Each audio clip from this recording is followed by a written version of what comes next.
دوستو، آج کی اس ویڈیو میں ہم آپ کے لیے پیشنس یعنی صبر کا ایک عجیب واقعہ پیش کرتے ہیں، تو ویڈیو کو اینڈ تک ضرور دیکھیے۔ تو چلیے ویڈیو اسٹارٹ کرتے ہیں۔ دوستو، عبداللہ بن محمد جنگی مہم کے سلسلے میں مصر کے ساحلی علاقے میں مقیم تھا۔ ایک دن ٹہلتا ہوا سمندر کے کنارے پہنچ گیا۔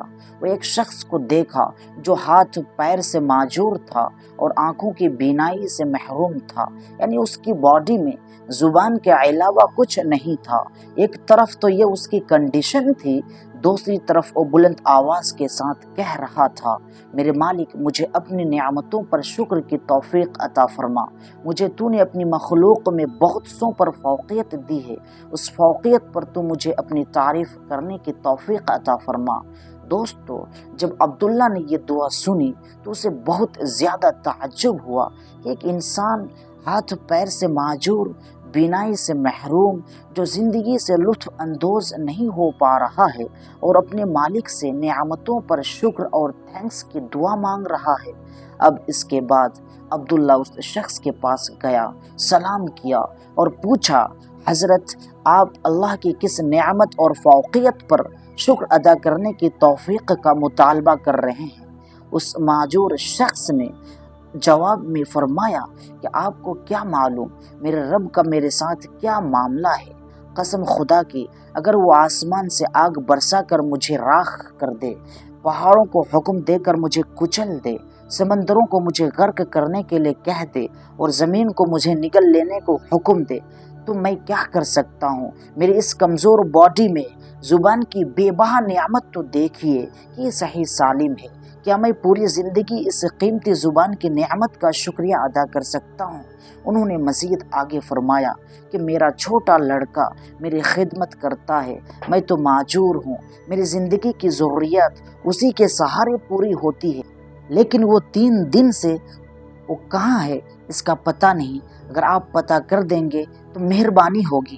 اب عبداللہ بن محمد بیابان جنگل میں اس کی تلاش شروع کر دی تو یہ دردناک منظر دیکھا کہ ایک کھائی میں لاش پڑی ہوئی ہے، جسے جگہ جگہ درندوں نے اور پرندوں نے نوچ رکھا ہے۔ یہ اس معذور شخص کے لڑکے کی لاش تھی۔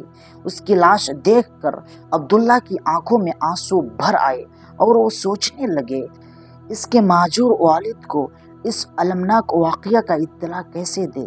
ان کے پاس گئے اور ایک لمبی تمہید کے بعد انہیں اطلاع کر دی۔ وہ کون ہوگا جس کا دل پارا پارا نہ ہو جائے بیٹے کی وحشتناک موت سے؟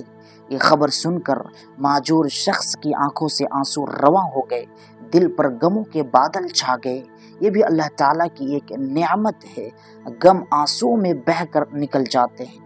دوستو، گلا شکوہ کے بجائے وہ فرمانے لگا، تعریف، کبریائی، بڑائی اسی ذات کے لیے ہے جس نے میری اولاد کو نافرمان نہیں پیدا کیا اور اس کو جہنم کی ایندھن سے بچنے سے بچایا۔ انہوں نے اِنَّ لِلَّہِ پڑھا اور ان کی بھی روح وقف سے ان سورے سے پرواز کر گئی۔ ان کی اچانک موت پر عبداللہ کے سارے ضبط کے بندھن ٹوٹ گئے اور پھوٹ پھوٹ کر رونے لگا۔ کچھ لوگ رونے کی آواز سنی خیمے کے اندر داخل ہوئے، میت کے چہرے سے کپڑا ہٹایا تو اس سے لپٹ گئے۔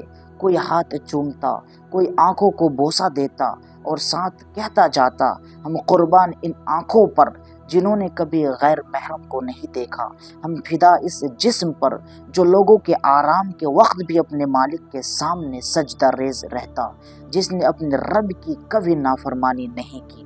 عبداللہ یہ صورتحال دیکھ کر حیران ہو رہا تھا۔ پوچھا، یہ کون شخص تھے؟ ان کا کیا تعارف ہے؟ تو لوگ کہنے لگے، آپ ان کو نہیں جانتے ہیں؟ رسول کے سچے عاشق اور حضرت ابن عباس کے شاگرد ہیں، صبر و استقامت کے پیکر، تسلیم و بلند مقام کے حامل۔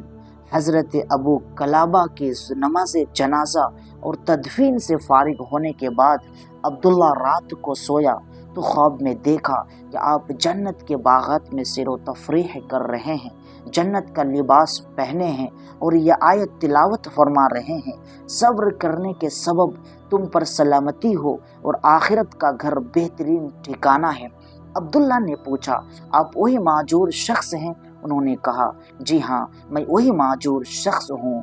اللہ تعالیٰ کے یہاں چند بلند مراتب اور درجات ایسے ہیں جن تک رسائی مصیبت میں صبر، راحت میں شکر اور جلوت و خلوت میں خوف خدا کے بغیر ممکن نہیں۔